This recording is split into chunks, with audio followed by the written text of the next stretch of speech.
All right, teammates, we are back once again. If this is your first time listening to the Move Swiftly podcast, welcome to the #1 show on innovative teamwork. Great to have you. Looking forward to having you back for more. To my regular listeners, here we go again. Another gem, another person that is just absolutely incredible in terms of mindset, in terms of psychology. There's so many things we're about to get into today, but we have to start with how she actually found the show. And I'll kind of reiterate the story because she just told me right before we started recording. But for those of you who do regularly tune into my work, you know, about 5 years ago now, I went to a Tony Robbins event named Unleash the Power Within. And he has this thing where he raises the level, the crowd. What he does with the crowd is he has them kind of redefine the way they stick their chest out, have confidence in themselves, and they get a posture and they get into a certain state. And he screams out, make it move, make it move, make it move. So I was stuck saying that for like 4 days, however long the conference was. And eventually I put out a book named Move Swiftly, came up with the Move Swiftly podcast, put out my second book named Make Your Move, bought the domain name to Make It Your Move. And Miss Christine Burns was looking through Spotify and she saw some familiarities. And now we're here on the podcast. So with all that, Christine, welcome to the show. Great to have you. It's a pleasure. Thank you. I'm so excited to be here. And just with that intro, I'm like, oh, let's go. This is awesome. Yeah, ready to rock it, man. Yeah, I did. So I normally don't like to make the intros too long, but based on what you were telling me before we started recording, I'm like, I got to get this whole thing out. I got to make sure people understand when you put stuff out there, when you actually go to events, you put your stuff out there, people are watching. So it doesn't matter if you get a lot of like, whatever it is, people are looking at you and you're going to get some sort of a gratification. You're going to be notified some kind of way. But you got to be consistent with putting your material out there. That's so very important. So, with all that, let's just get started because you have, like me, have a background in sports. You work, I think you're a sports psychology coach as well. And you are, I believe it is can't remember the number off the top of my head, but you are, I think, around the 10th, maybe the 11th cancer survivor that has been on the Move Swiftly podcast. So, you're fitting right in and your mindset is very much something that I'm hoping listeners are able to grab on and understand the importance of having a positive mindset. So with all that, why don't you kind of go in about your background a little bit? Or, you're actually in New Zealand, you played hockey and all that. So I'll give you the floor to kind of, talk a little bit about your background and we'll go from there. Thank you for that. It's exciting. I guess my biggest thing is I played hockey for New Zealand. So I played indoor hockey. So for American people, it's field hockey and also indoor hockey. Now I played indoor hockey for about 13 years for New Zealand. And that was pretty amazing. And even from that, the only reason I started playing hockey was because I had a knee injury and I couldn't play football anymore. And the doc was like, no, you're going to have to give up. And I was like, nah, I'm not giving up. So the team was desperate for a goalie. And I went, yeah, anybody can do that. And that's kind of been my philosophy along the way, really. I've gone, oh, yeah, I'll give it a go. I'll do that. So my way through, I and studied you were born psychology. with that mindset, huh? Yeah, I was. And and I guess even coming from that, and I wrote it in my book as well, is that like my parents, my mum, 5 foot half an inch Scottish woman, my dad, 6'5" Scotsman, very, very different in that sense. But the whole philosophy was give it a go. Right. It's like short and tall of it. Yes. And that was it. It was like get up and go again, and it would be like there's no giving in, just do it. And that was my philosophy for everything.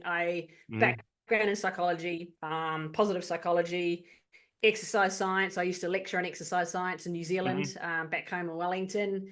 And then when I went through there, I also did a stint for a while as a educational designer, so designed online programs. And then I also worked for a little while with Wellington Free Ambulance and worked there for a while. So that was pretty cool too.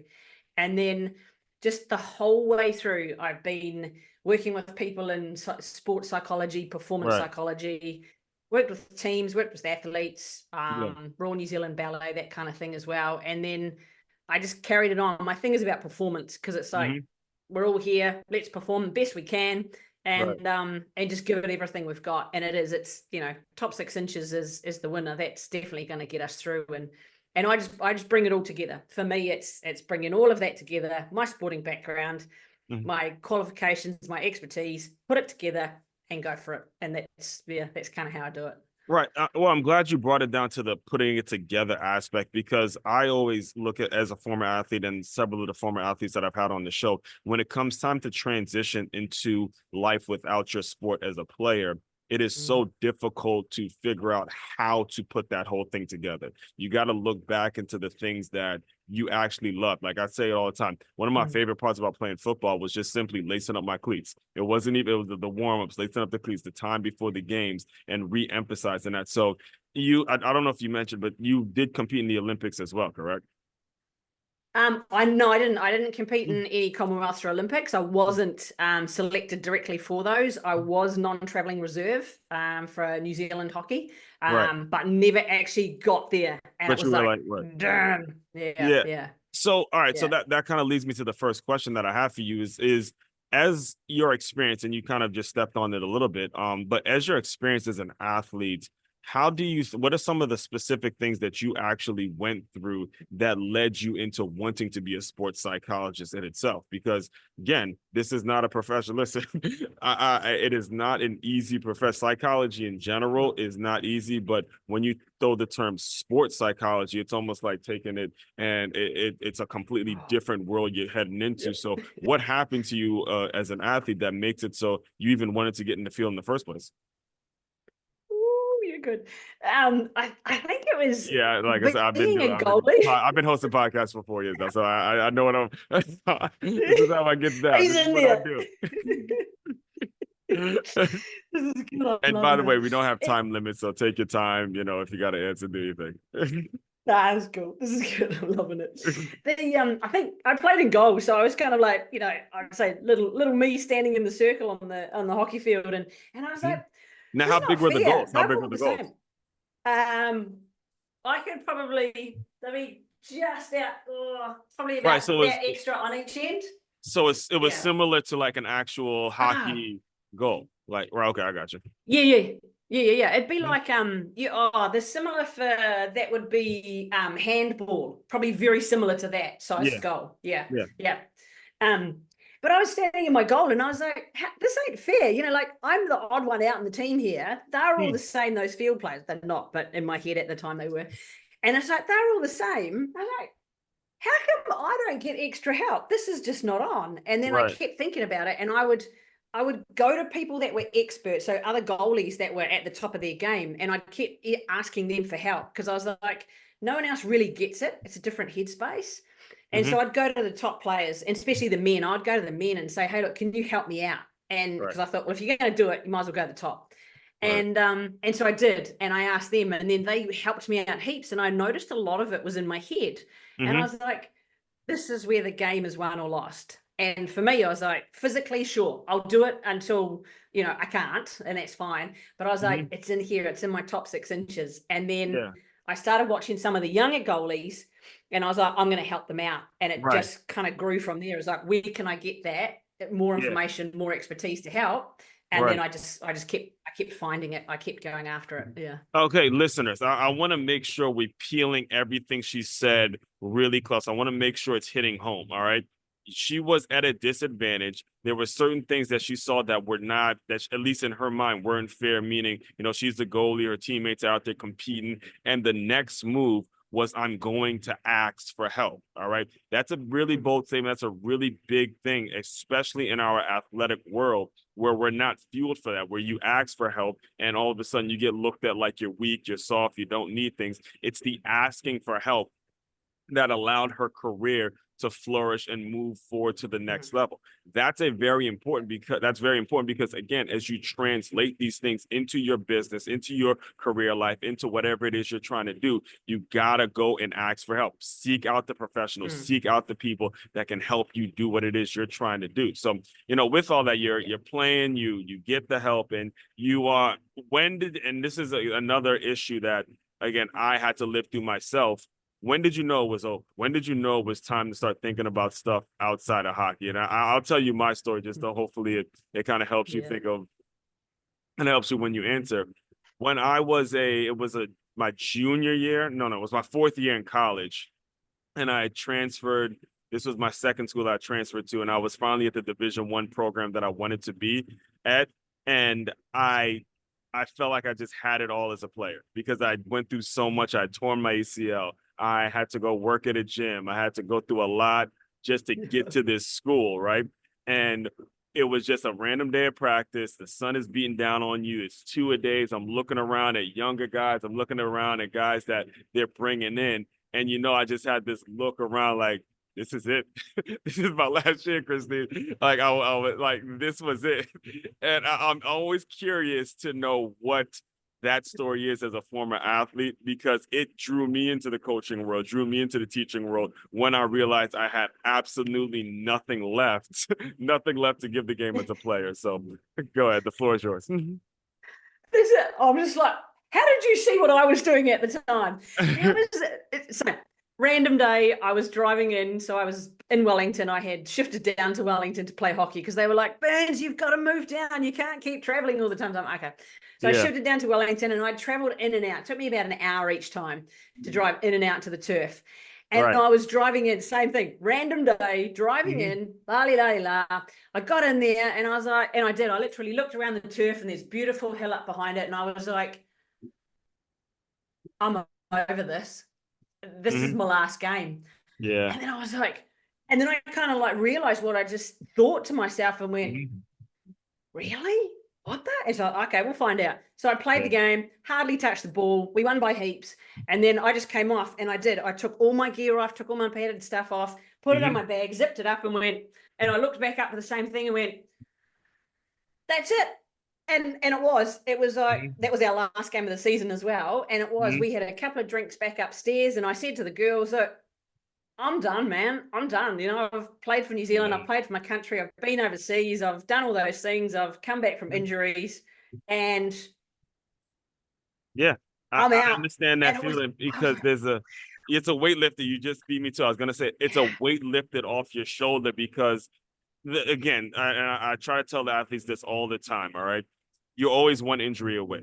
All right. I get how invincible you feel when you play, but it's a very small part of your life when you are playing. Just even Tom Brady of all people is only 40 years old.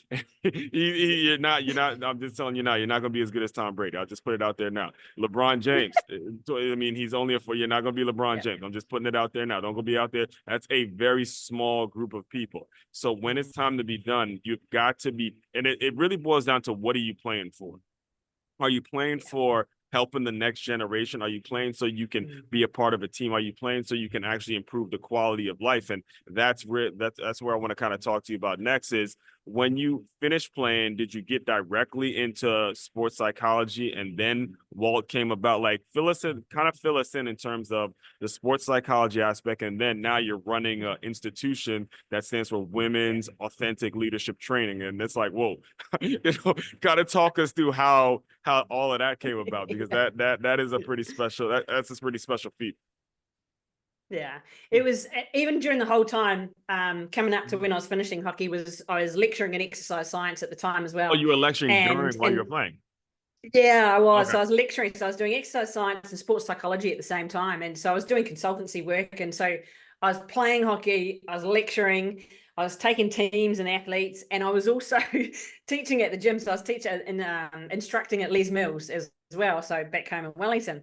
Yeah. And I was busy. It was full on. And then when I finished, and it was like, okay, cool. I get to, the thing that I loved most of it was to go, wow, I can choose what I want to do on my weekends. And then so I started, instructing more at the gym and got more into that. And it was the bit where I was like, I get to choose. I get to choose what I want to do 3 nights a week. I don't have to travel to go and practice. If I want to go and train, I'll train for me. And I found I got part of it. I missed the team, like you say, because I'm a real team person. I love team stuff. I did miss that, but then I transferred that and then started going, okay, I can help out with, training goalies. I can go to the coaching camps for New Zealand and I can train them and I can put it all back in there. Yeah. And I did it differently. I'm not your normal, I'm definitely out of the box, or I don't even believe in boxes, but that kind of thing was like, nah, just do it the way that works for you. And I found that's what I wanted to pass on to the goalies. I did that instructing at the gym, and I did it with the students that I was teaching. And I found that I was able to really focus in on the students that I was teaching and the athletes and the teams that I was working with. I was like, this is where I get to give back. And for me, it was that bit of like, hey, I get to give back here. This is where I get to transition into that phase. Don't get me wrong, I missed it. It was for me, it was the grind, the hard stuff, the hustle, the niggles, that kind of, I love that out on the turf.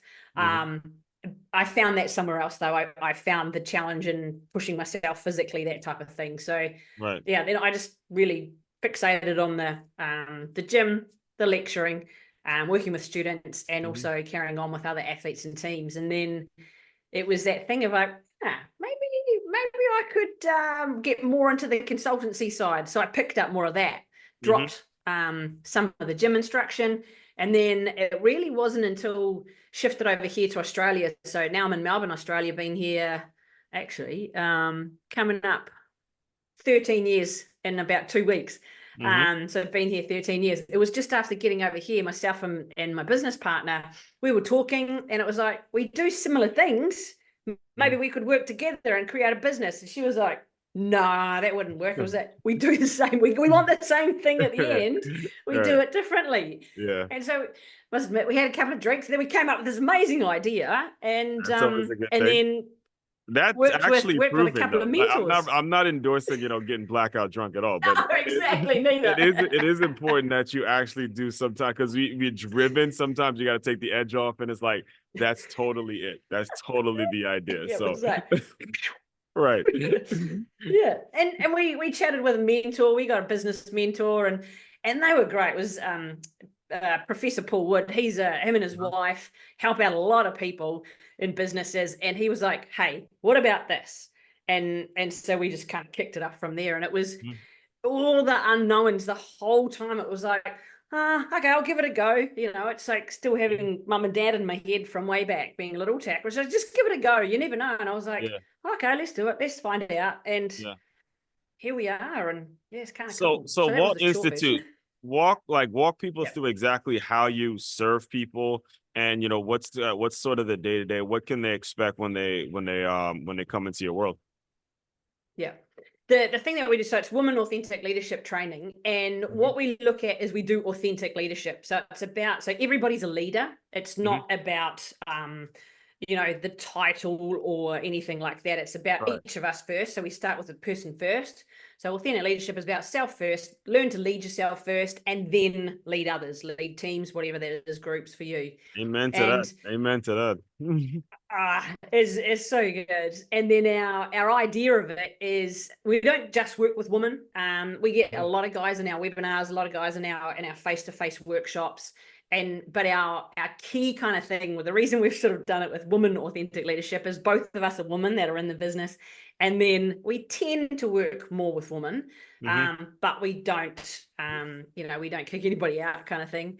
We do a lot of one-on-one coaching, and we also do group programs as well, because people love the community. They love sort of bouncing off each other.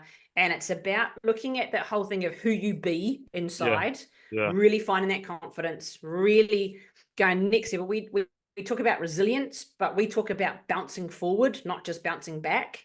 So it's about what can you learn to take forward, and then also putting in place things like, personal branding, who you are, who you show up as, and also that whole thing of working with teams.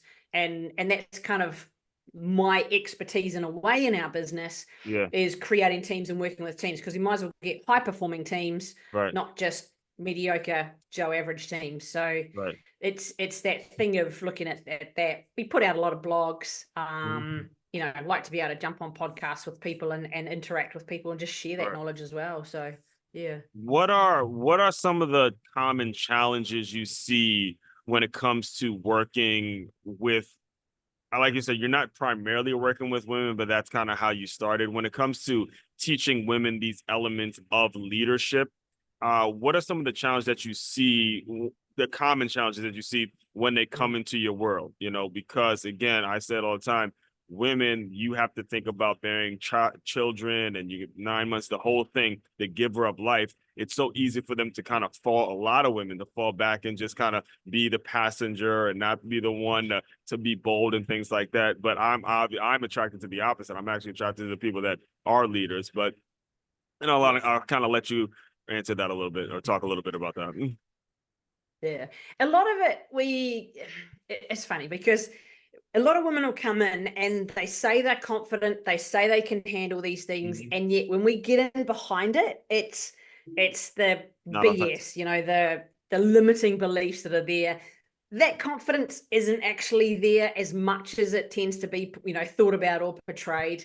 And it's that kind of thing of like the self-doubt, it's like, and we all know this from research. It's that thing of like, a woman will go, oh, but I've only got like 70% of what the job requires.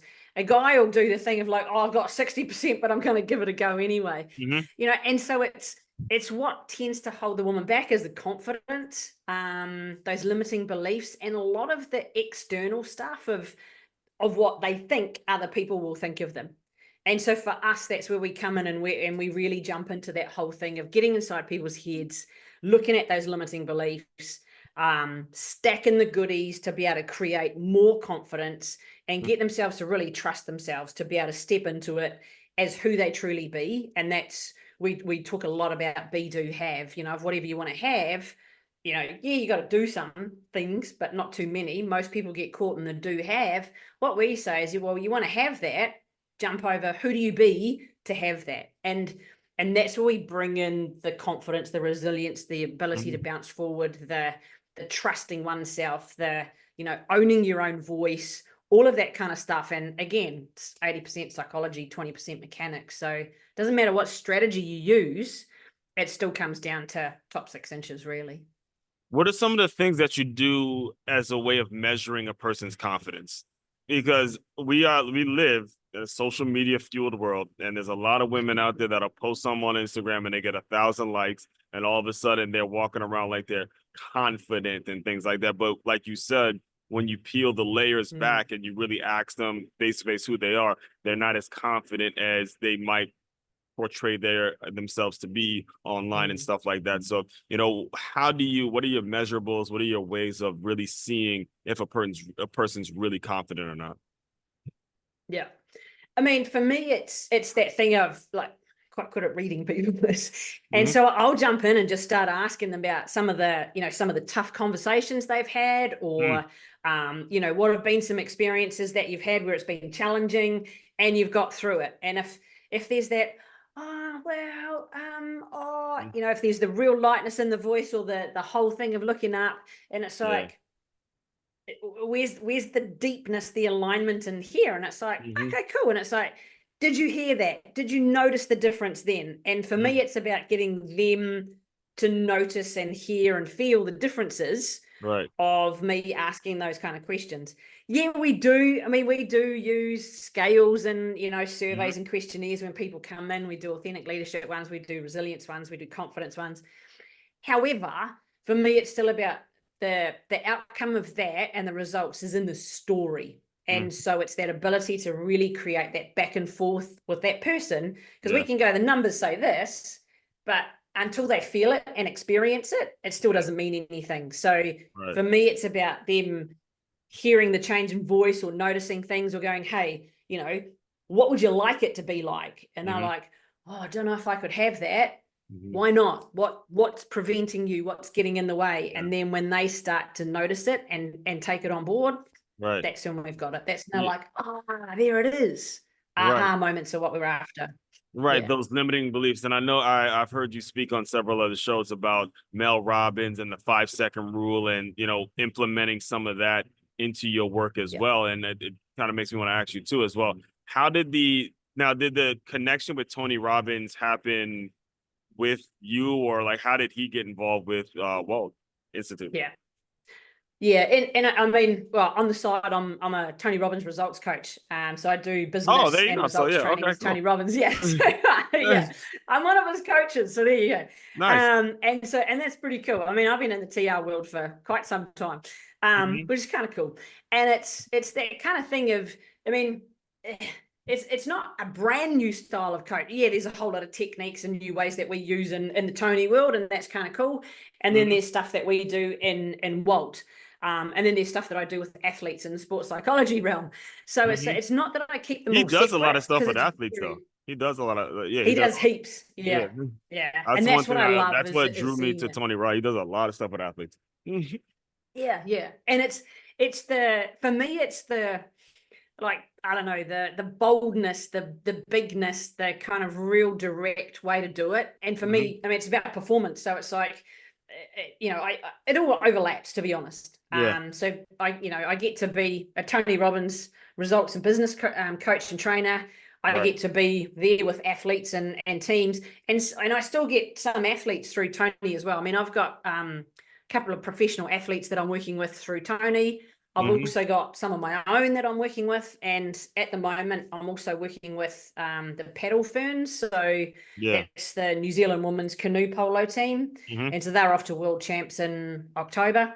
So I'm working with them as a team and individually, and then I have the Walt side. So I kind of, it's very similar styles of coaching between the three. And for me, I just be me with it, ask amazing questions, because everything we need, we've got within us. So it's for me is just putting them all together again.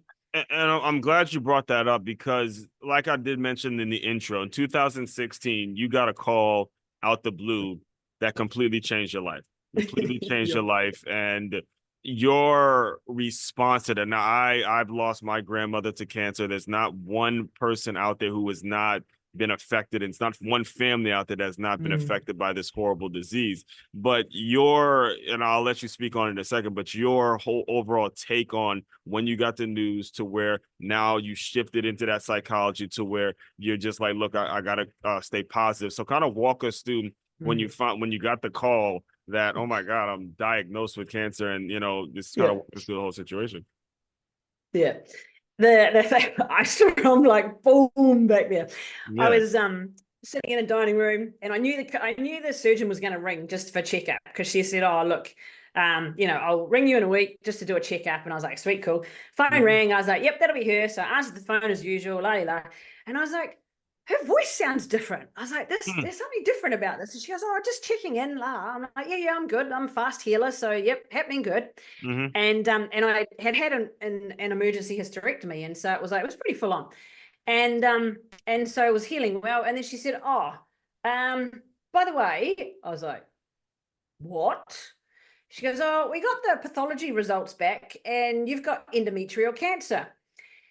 And all I did was I stood there, I had the phone, and I was like, I don't know if I'm allowed to swear, but all I did was went, "Fuck, shit, fuck, shit."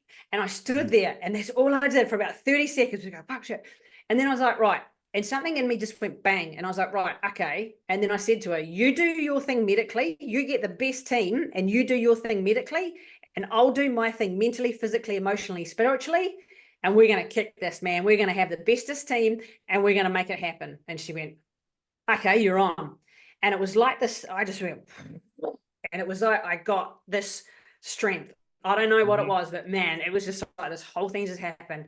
And then she said, "Right, we'll get things moving. Are you ready for it?" And I said, "Yeah, I am." I said, "Let's go. Let's just nail this and get on it." And then that afternoon I had a scan. They were like, "Yep, it's there, blah, blah, blah." And it was the whole way through for me was just the thing of like this total belief that I knew I would be okay. And even during treatment, I'd have my little mantra that I'd say to myself, and I would say it over and over and over and over again. And I just totally embodied it. And there was days or nights sometimes, I just cry and go, "Holy shit, I'm going to die. Like, this is not on. I didn't sign up for this." And then it'd be like, "Hang on a minute. Not on my watch. This is not happening. Not on my watch." And I was like, "Nah, I'm going to get through this no matter what." And I would catch myself, and then I would shift and go, right, who do I need to be? What do I need to do? Who do I show up as? And I just just kept on going. And I would find the things that would serve me, or I'd find the beliefs that would empower me. I would keep moving forward. And don't get me wrong, there were times I would be just like, what the? My dad died of 3 different cancers. my mum had breast cancer before she didn't die from breast cancer, but she had already had it. And it was like, there's some pretty shite DNA happening here. And I don't need to hang on to it. And so it was just that thing for me is to go recognize it and then keep shifting into the things that would serve me, the things that would empower me to keep moving forward. And that was, it sounds easy, I know, but it wasn't. Right. And it was the decision that I made at the time was to go, right, I'm going to get the best team around me. You guys do your thing medically. I'll do my thing mentally, physically, emotionally, spiritually. And we're going to make it happen and we're going to do it good. And I kept on going with that. So the days in which you just mentioned were rough days. What can you say to anybody that's listening in that's having a rough day now or maybe going through something like that?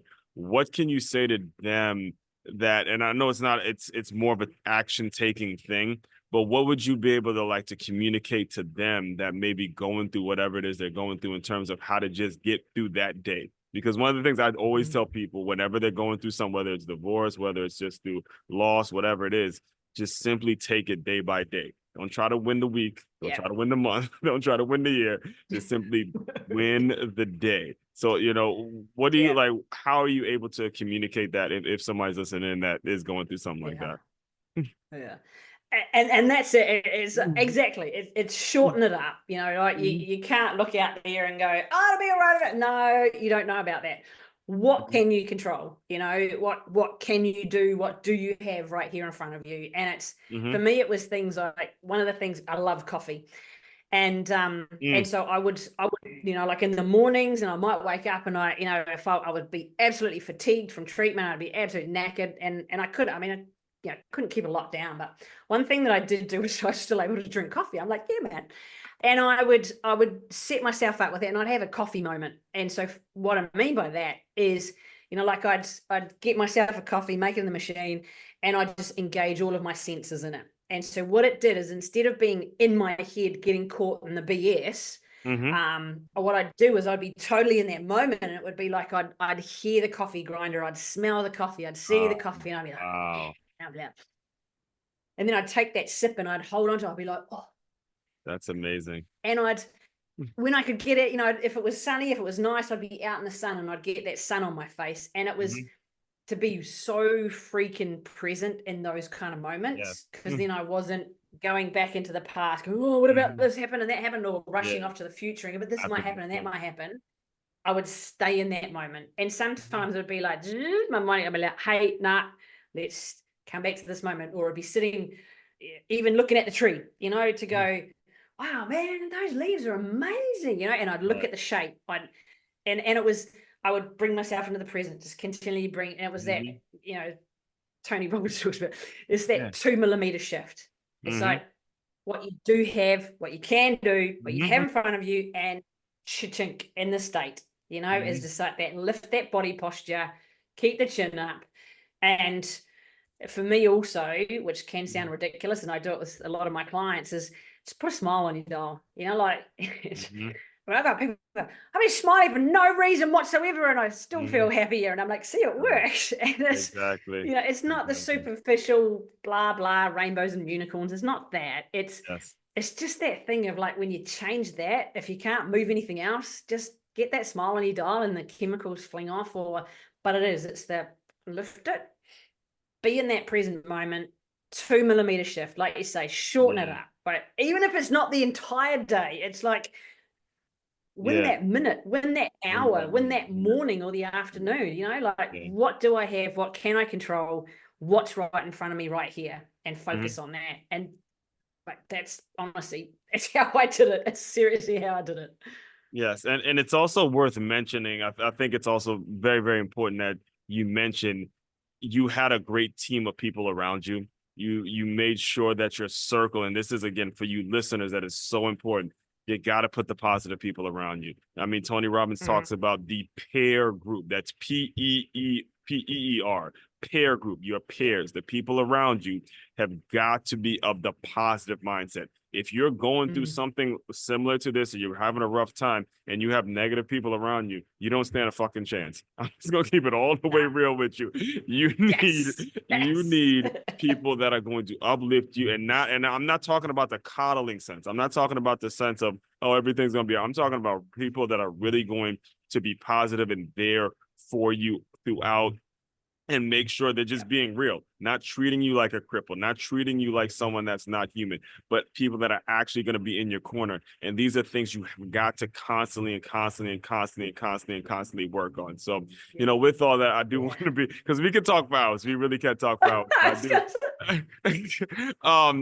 I do want to be very respectful of your time. Can you talk a little bit about what's next for Walt Institute, what you have coming down the pipeline, what people can expect when they look you up? Where do you see the organization going in the next couple of years? Yeah, the thing we want to do is to really jump in, especially for Walt, is to jump into more retreats. Because we know that, you know, like when you're away from everything and you're totally invested in that moment in time, and it's immersion, you know, when you're in those immersive kind of programs. So we really want to get it more into retreats. And we've got a lot more of our group programs coming up as well. So that's for people that want to jump in on their own, and it's also for businesses. And the thing that we're also really stepping into now with businesses and corporates is to have like a bespoke program. So that's where we're really aiming at, is retreats and then the corporates. And with the corporates, it's like 2 workshops, one-on-one coaching, and then some follow-up with that. And we've had massive growth with the places that we've worked with recently. Their executive teams are just absolutely stepping up.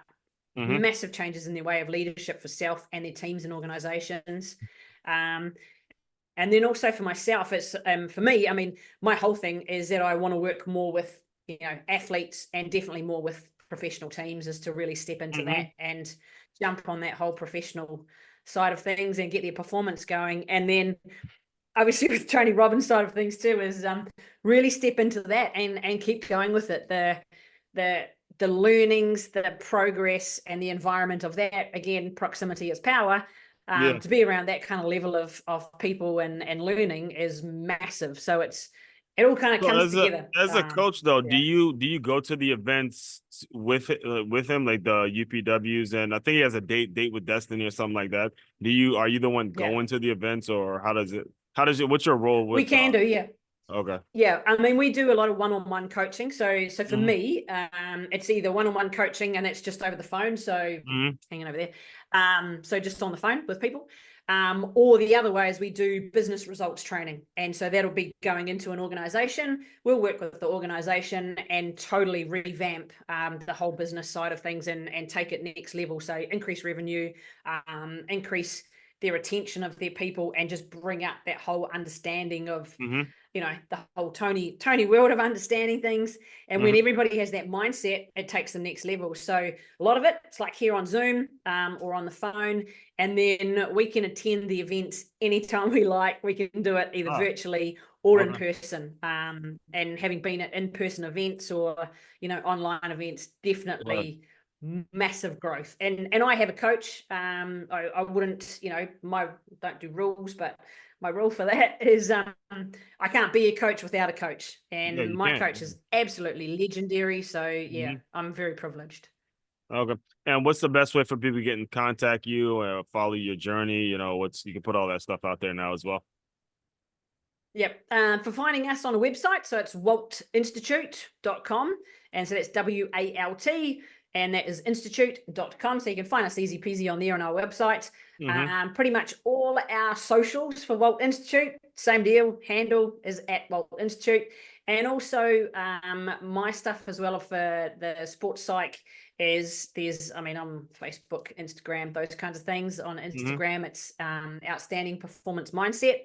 And so also on YouTube, you can find both Walt Institute and also my stuff on there as well. So track us down anywhere. Yeah. And then we'll include all that in the show notes as well. So all that, Christine. Cool. The final thing I do with all the shows to close out the shows is I want you to use your imagination a little bit. Pretend that you are the younger version of yourself. You are trying to stay your goalie. You have all your teammates playing, and then you get the call that you've been diagnosed with cancer. I want you to pretend that that younger person has come into the Zoom room. Give that young lady some words of encouragement, and we'll officially close. It would be keep following your absolute strengths. Keep trusting yourself. Keep backing yourself. And really step into it. And if it ain't fun, don't do it. Amen to that. And yeah, I'm sure you're helping out a lot of people now just by your story. So keep smiling, man. Keep doing your thing. I'm excited that we got connected. I'm looking forward to keeping up with your journey and everything like that. Everyone out there, fellow teammates, continue to move swiftly. We will talk more soon.